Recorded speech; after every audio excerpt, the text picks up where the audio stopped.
Doc Lisa Ong may revelasyon tungkol sa pagkatao ni Cassandra Ong.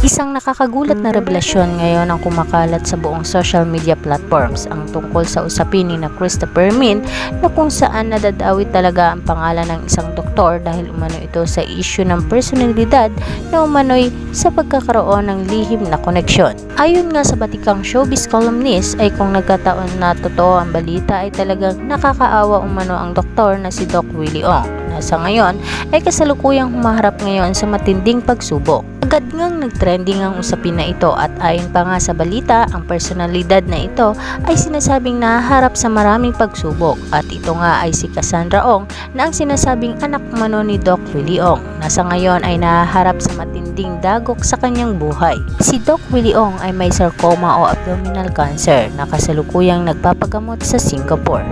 Talagang masamang-masama ang loob ngayon ng doktor matapos siyang idamay ang kanyang pangalan sa isang kontrobersiya na wala naman umanong katotohanan. Masama raw ang loob niya dahil pati siya raw ay nadamay sa usapin na wala siyang kinalaman. Samantala ayon naman sa asawa ni Doc Willie Ong na si Doc Lisa, kahit kailan umano ay wala silang itinatagong anak at wala umanong lihim na koneksyon ng kanyang asawa kay Cassandra Ong. Nakikiusap umano si Doc Lisa na tigilan na ang paglabas ng maling balita at tigilan na umano ang kanyang asawa dahil sa malalang kalagayan ng kanyang asawa na tinuguri ang doktor ng bayan. Para sa latest happening mga kachika, just like and share para updated kayo sa aming mga bagong video.